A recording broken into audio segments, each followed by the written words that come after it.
Bismillahirrahmanirrahim. Assalamualaikum warahmatullahi wabarakatuh. Waalaikumsalam warahmatullahi wabarakatuh. Hari ini kita akan mulai masuk kepada silsilah tentang pernikahan, ya. Pernikahan di dalam Islam. Gitu ya. Karena memang harus muncul di hati kita keyakinan inna dina indallahil Islam, bahwasanya tidak ada agama yang lebih baik selain daripada Islam. Sehingga apapun ajaran yang ada di dalam Islam harus kita yakini menjadi satu ajaran yang paling istimewa. Ya. Dan kita sebagai orang Islam tidak salah ketika mengatakan itu. Dan memang harus begitu. Begitulah beragama. Kalau beragama kita masih mengatakan agama lain benar, ya enggak benar kita dalam beragama. Jadi ketika kita memilih Islam sebagai agama kita, kita harus siap mengatakan bahwa Islam yang paling benar. Syariat Islam yang paling indah. Dan ajaran Islam yang paling sempurna. Itu harus, dan itu bukan egois. Sebagaimana fitnah yang saat ini disebar, ya, yang ingin menyisipkan pemikiran-pemikiran mengatakan bahwa semua agama adalah benar. Itu ya lucu ya, dan Buya sudah menjelaskan panjang lebar dalam banyak kali dalam banyak majelis Buya ya.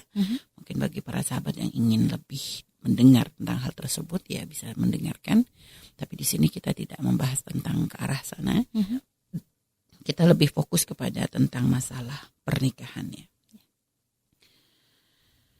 Pernikahan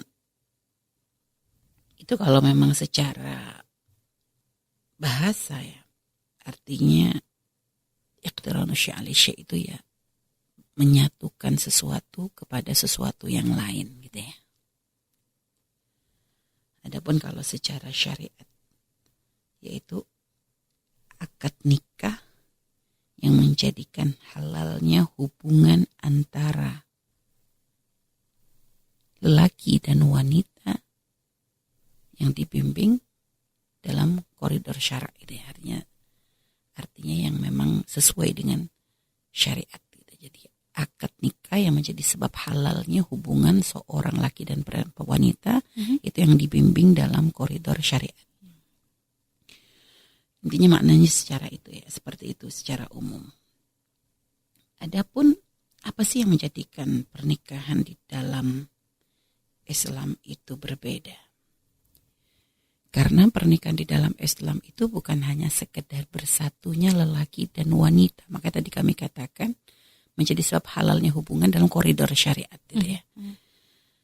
Jadi yang menjadikan berbeda itu bukan hanya sekedar laki-laki dan wanita menikah lalu nanti punya keturunan, atau mungkin yang seringkali diindikan yaitu bersatunya cinta gitu ya. Bersatunya ya itu kalau bersatunya dua hati oke, tapi bersatunya cinta ini kan kadang sering. Jadi orang kadang tidak akan masuk kepada pernikahan kecuali setelah mencintai terlebih dahulu, sehingga pernikahan ini sebagai bukti bersatunya cinta mereka. Nah, di dalam Islam nggak seperti itu. Pernikahan di dalam Islam itu dinilai sebagai satu ibadah. Ya. Dinilai sebagai satu ibadah. Dan itu adalah menjadi satu jaminan. Sehingga sebelum ada kebahagiaan yang didapat, tapi jaminan pahala itu sudah ada. Itulah. Jadi artinya apa? Supaya orang itu jangan lagi mikir bahwa gini. Makanya itu yang menjadikan berbeda tuh di sini. Jadi kalau orang kadang di luar Islam berpikir ya kalau hidup pernikahan tanpa cinta tuh gimana? Yang mencintai saja kadang bisa gagal, apalagi yang tidak mencintai. Tapi di dalam Islam tuh dikukuhkan bahwasanya pernikahan ini adalah satu ibadah. Yang mana yang namanya ibadah itu tentu adalah cara kita untuk mencari ridha Allah. Sehingga siapapun yang menuju kepada ridha Allah, Allah akan memberikan yang terbaik untuknya. Sehingga munculnya cinta sebelum menikah ini bukan sesuatu yang ditekankan di dalam Islam, bahkan tidak dibahas. Karena dari pernikahan itulah baru nanti dibukakan pintu halal. Sehingga ketika orang yang misalnya memasuki pernikahan tidak dengan cinta pun di dalam Islam bukan menjadi sesuatu yang berat. Kenapa? Karena yang dicari di situ adalah pahalanya, ridho Allahnya. Karena ketika mereka masuki yang namanya pintu pernikahan, maka mereka telah menuju kepada ridho Allah yang akan menjadi sebab kebahagiaan. Karena tadi, bahagianya belum kebayang. Apakah mereka nanti dalam pernikahan itu bahagiakah atau tidak? Belum ada gambaran. Mereka nggak tahu apakah nanti dengan si suami itu cocok, atau dengan istri cocok, apakah nanti komunikasi itu bisa terjalin. Belum ada gambaran, tapi jaminan pahalanya itu sudah ada. Ya, Masya Allah. Jaminan pahala itu sudah ada. Bagaimana idza tazawwajal abdu faqad istakmala nisfal iman.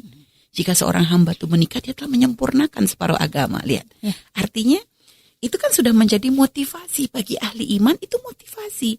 Bahwa artinya pernikahan ini membuka pintu-pintu kebaikan. Ya. Bahwa dengan pernikahan ini akan menjadikan seorang itu mulia di hadapan Allah. Ya. Sehingga inilah yang membedakan pernikahan kita dengan pernikahan di luar Islam. Ya. Hanya saja banyak dari orang-orang kita yang tidak memahami ini, sehingga kadang orangnya Muslim tapi pemikirannya mengikuti orang di luar Islam. Sehingga kadang mengharuskan kayak harus ada cinta dulu. Padahal kalau di dalam Islam bukan pernikahan dibangun dari cinta, tapi cinta itu dibangun dalam satu wadah yang namanya pernikahan. Karena dari pernikahan itulah nanti akan menjadi diikat. Karena Allah sudah menegaskan bagaimana Allah menciptakan mawaddatan warahmah, kan begitu. Bagaimana min ayatihi gitu kan, dari antara ayat-ayat Allah, di antara bukti kebesarannya Allah SWT, Allah ciptakan lelaki dan wanita, dan lalu Allah tumbuhkan di hati mereka mawaddatan warahmah, rasa cinta dan kasih sayang. Ini Allah yang menumbuhkan.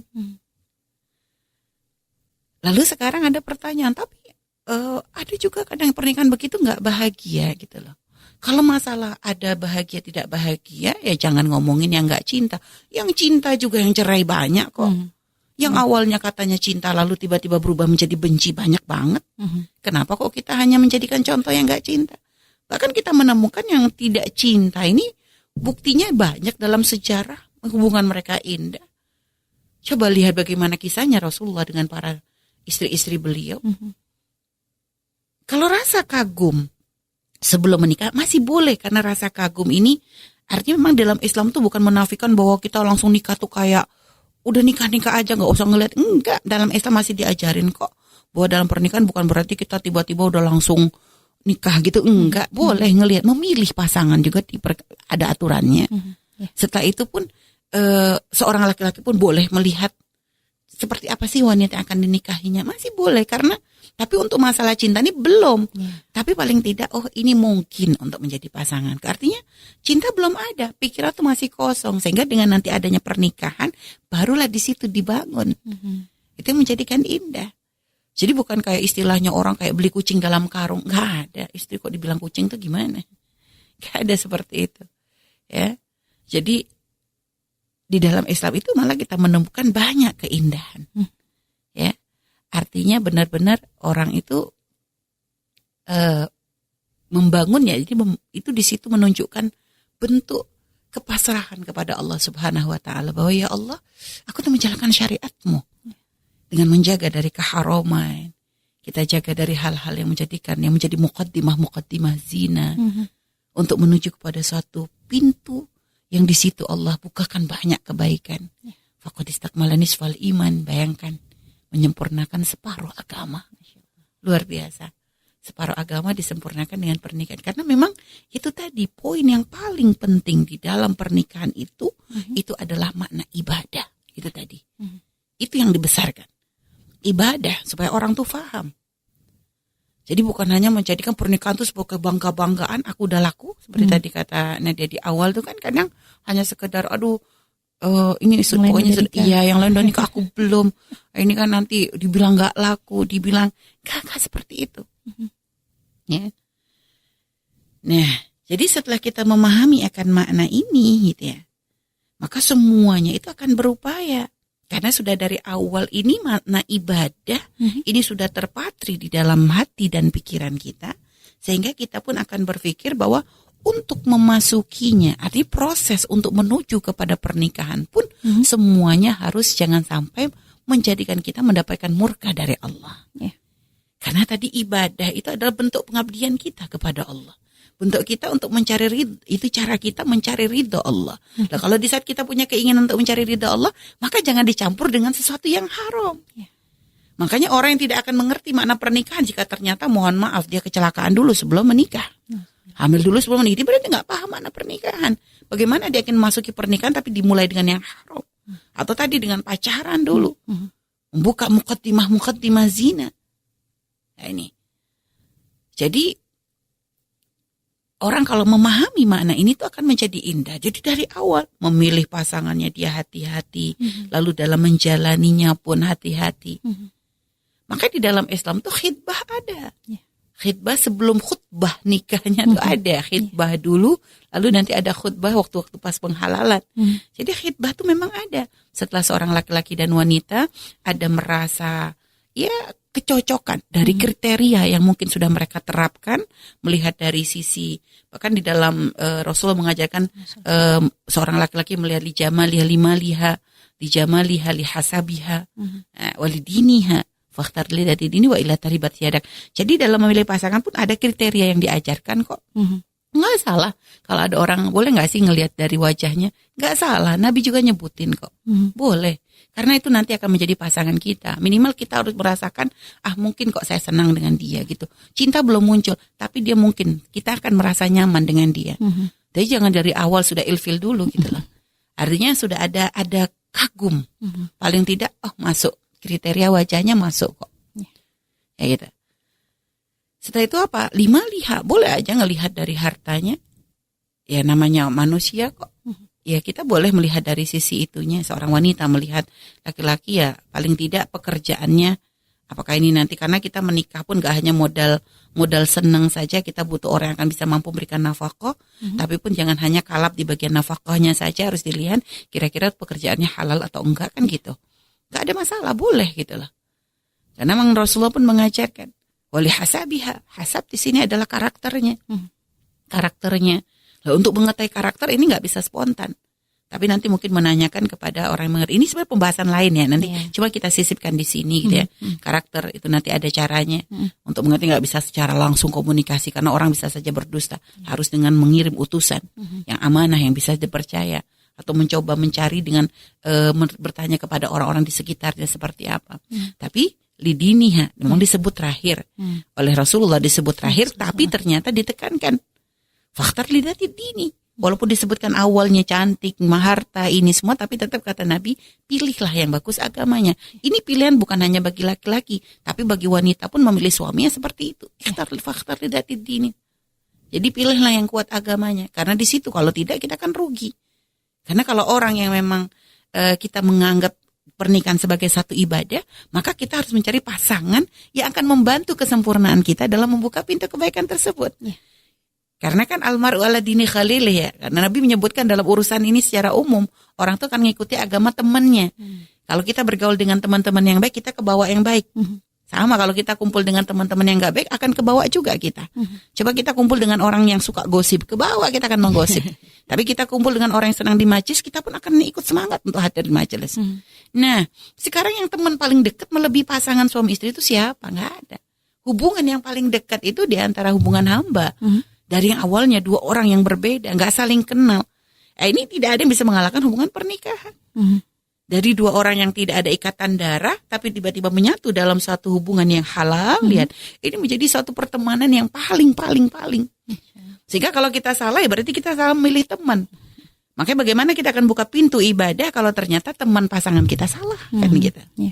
Nah, makanya, jadi kalau kita memahami ini ibadah, lihat, ini panjang buntutnya gitu lah. Artinya nanti pembahasannya bukan hanya sekedar nikah nanti pahala, enggak, dari mulai memilih pasangan. Kenapa? Ingin menyempurnakan separuh agama, maka tentu di dalam memilih pasangan pun harus mencari orang yang sekiranya akan membantuku untuk itu. Akan menjadikan kita semangat ibadah, menjadikan kita semangat mengabdi kepada Allah, menjadikan kita semangat dalam buka pintu kebaikan. Setelah itu apalagi hikmah ya dari pernikahan itu sendiri apa? Yaitu di dalam pernikahan ini seperti tadi menjadikan halal hubungan. Sehingga di sini memenuhi fitrah urusan masalah memenuhi syahwat. Karena memang Allah menciptakan adanya syahwat.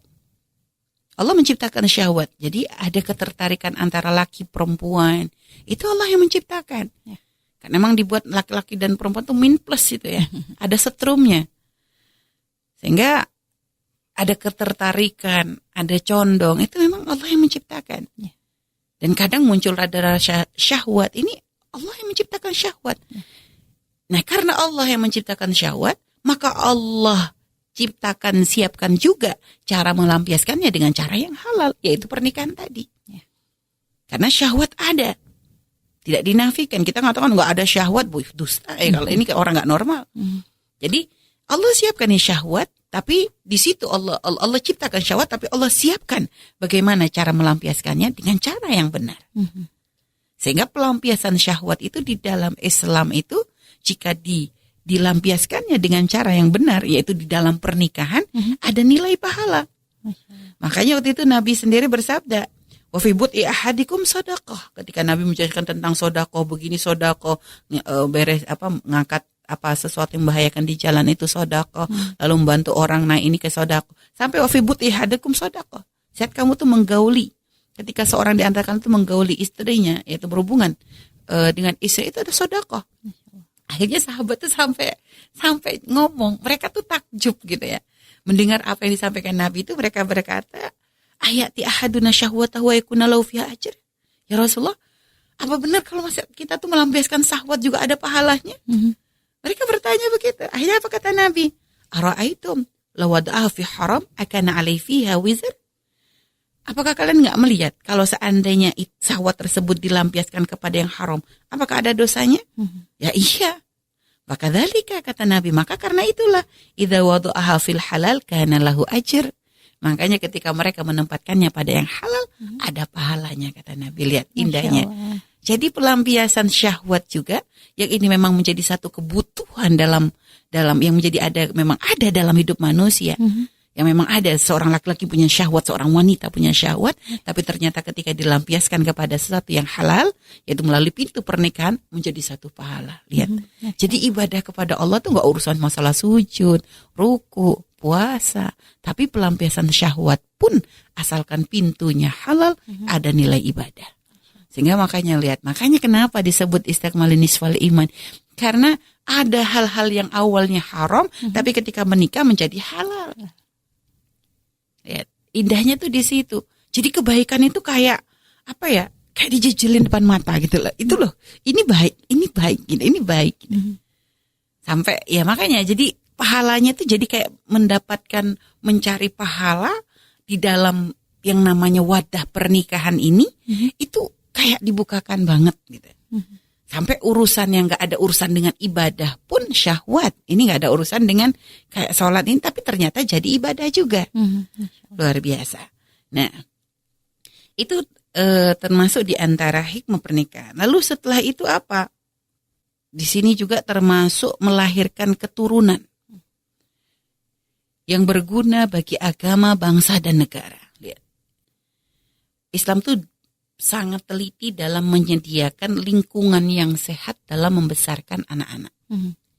Karena dari situlah nanti akan membukakan pintu-pintu kebaikan. Karena nantinya tujuan tadi melahirkan anak-anak yang berbobot, ya, artinya memang mereka itu berkualitas baik dari sisi akhlaknya dan sebagainya. Ini kan harus tercipta dari lingkungan yang sehat, lingkungan yang baik. Sehingga makanya kalau terlahirnya mereka dari lingkungan yang namanya pernikahan tadi, terhormat mereka. Tapi kalau mereka terlahir dari lingkungan yang tidak benar, artinya bukan dilahirkan dari satu wadah yang namanya pernikahan, lihat. Bukan berarti kami mengatakan bahwa yang tidak terlahir dari wadah pernikahan lalu hina semua. Tapi yang jelas lingkungan ini sudah tidak sehat. Ke psikologi mereka juga nggak sehat. Karena mereka kadang seringkali anak-anak yang seperti ini mereka ditimpakan masalah atau dianggap hina untuk sesuatu yang mereka tidak melakukannya, kan begitu. Sehingga lihat, akhirnya ini akan merusak psikologi, akan menjadikan kadang amarah, dendam, dan bahkan tidak sedikit yang melampiaskannya kepada sesuatu yang salah. Karena Mereka sudah disalahkan, padahal mereka nggak salah. Lihat, hanya karena mereka terlahir dari satu hubungan yang salah, kan begitu. Dan mereka nggak ada anak yang bangga jika terlahir seperti itu. Tidak ada. Makanya Islam tuh ngejaga supaya jangan sampai ada orang yang merasa direndahkan harga dirinya. Makanya diciptakan pernikahan ini adalah karena dari pernikahan inilah akan menjadikan semuanya itu indah. Hubungan suami istri indah, masuki pernikahannya pun indah, dan nanti jika terlahir keturunan pun indah. Lihat. Nah, itu termasuk hikmah pernikahan. Dan juga termasuk untuk memelihara kesucian diri juga ya, memelihara kehormatan kita. Ini menjaga karena memang tadi dikatakan bahwa dalam pernikahan itu mengandung ibadah yang banyak, itu adalah karena itu menjadi sebab ifah. Ya, tahaqququl afaf itu ya likulli zawjain. Jadi akan menjadi sebab terjaganya kehormatannya. Karena ibarat dengan adanya pelampiasan yang halal, maka diharapkan jauh daripada pintu haram. Supaya karena gini loh, kalau ada orang ibarat ya kayak dalam Islam sendiri ya, kalau kita lagi ada orang yang ada di hutan gitu ya. Ada orang yang misalnya kesasar di hutan, gak ada makanan apa-apa. Ya, di saat dia tidak lagi mampu bertahan hidup, maka yang haram pun boleh kan gitu ya. Artinya dalam mode kepepet kan gitu ya. Modenya itu lagi kepepet, maka boleh makan haram tapi pun ya secukupnya. Artinya kadang orang itu ya jadinya terpaksa kepada yang haram jika memang sudah tidak menemukan yang halal. Tapi selagi masih ada yang halal ya jangan milih yang haram kan gitu. Jadi kalau ada orang terjebak di hutan, selagi dia masih menemu ayam, ngapain dia ngambil ular kan gitu. Selagi dia sudah masih nemukan rusa, ya jangan ngambil babinya kan gitu.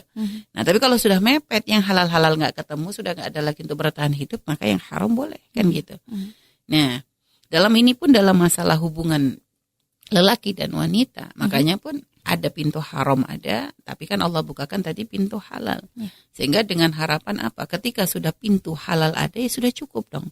Kalau sudah kenyang tadi pakai makan ayam, kenyang sudah makan rusa, jangan lagi nyari babi. Itu namanya nyari penyakit gitu loh. Ya ini sudah ada istri yang halal, ngapain nyari yang haram? Ya itu tadi kasusnya, kayak orang sudah kenyang di hutan dapat rusa, yang nyarinya masih babi lagi.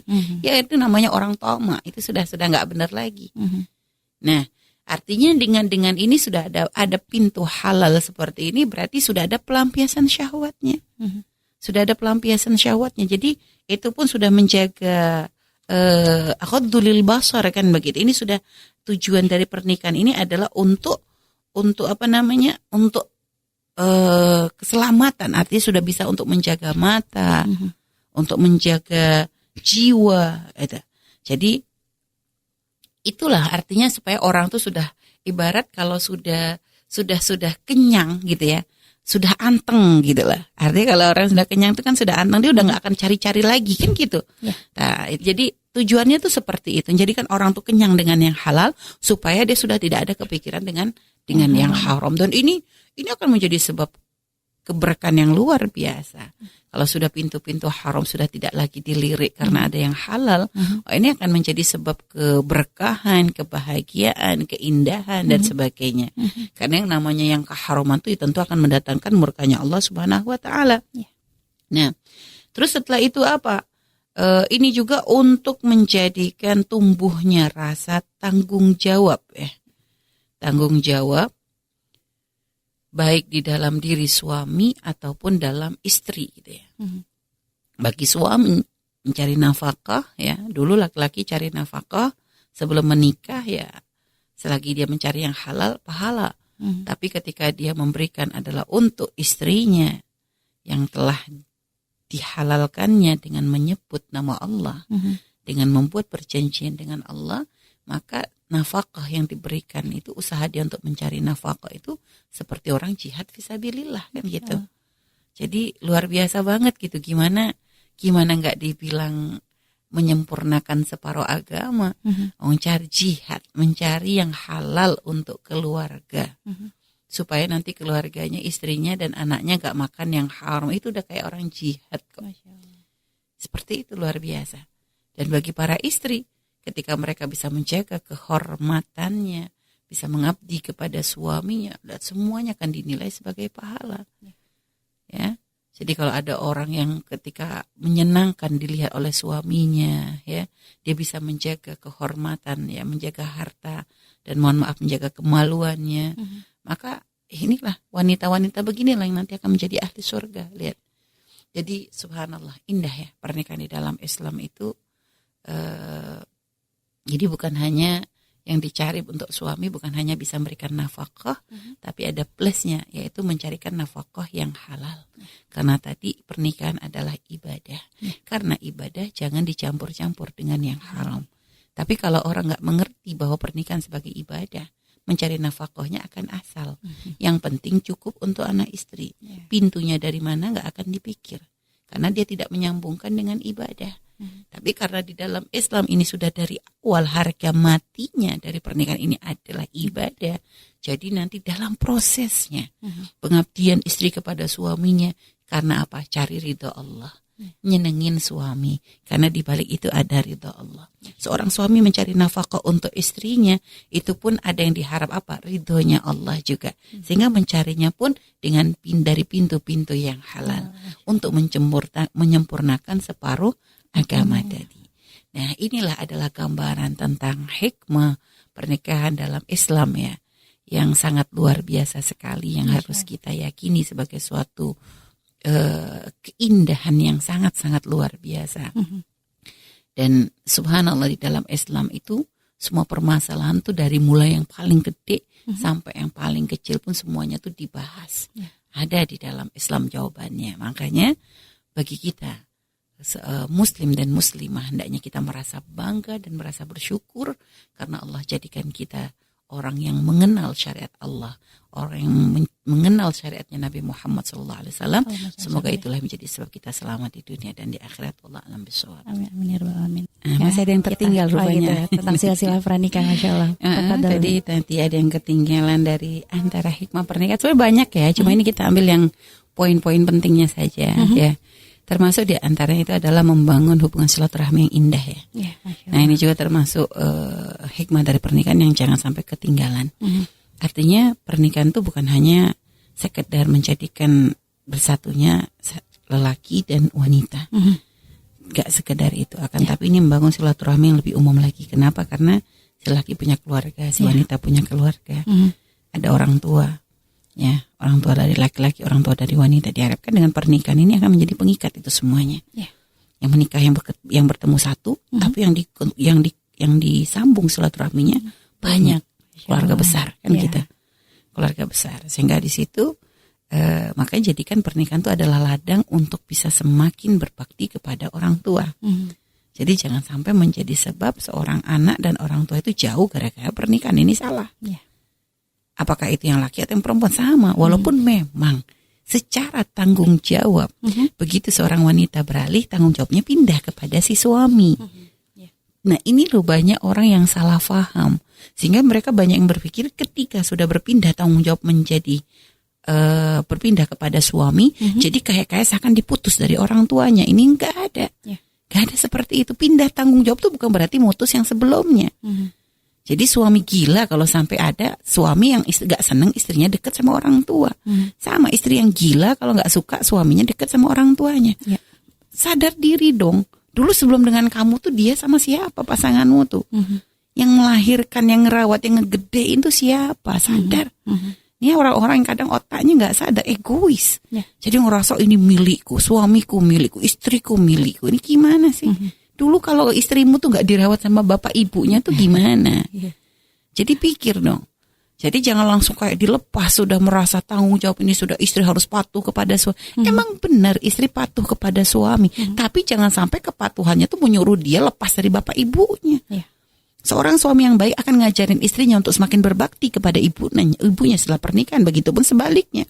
Istri yang solehah gak akan pernah memutus. Gak akan ada istilah istri cemburu gara-gara suami dekat sama orang tua. Itu istri gila. Jadi kalau istri yang soleh dia akan bangga ketika suaminya ternyata bisa menjadi anak yang berbakti kepada orang tuanya. Memberikan perhatian kepada ibundanya. Loh ibundanya kok gak akan bisa tergantikan. berapa besar jasanya orang tuanya tuh diingat dong. Kalau nggak karena begitu nggak akan bisa ketemu sama dia sekali badannya kan begitu. Walaupun memang mempertemukan dia, tapi kan yang mempertemukan saya Allah ya Allah, tapi kan ada jalurnya. Jadi jangan sok-sokan pakai membawa nama Allah untuk meloloskan hawa nafsu, ini kan kurang ajar. Ya, keegoisannya. Nah ini makanya membangun silaturahmi. Makanya subhanallah kalau di pernikahan tuh dimulai dengan cara yang indah tadi. Lihat, membangun silaturahminya pun akan indah. Sehingga nanti hubungan orang tua dengan anak pun indah, hubungan antara sesama besan pun indah. Makanya di sini kan ada kriteria, nanti kita akan bahas masalah memilih pasangan supaya nanti yang namanya silaturahmi ini benar-benar terbangun. Ini adalah dari ketidaksalahan kita di dalam memilih pasangan.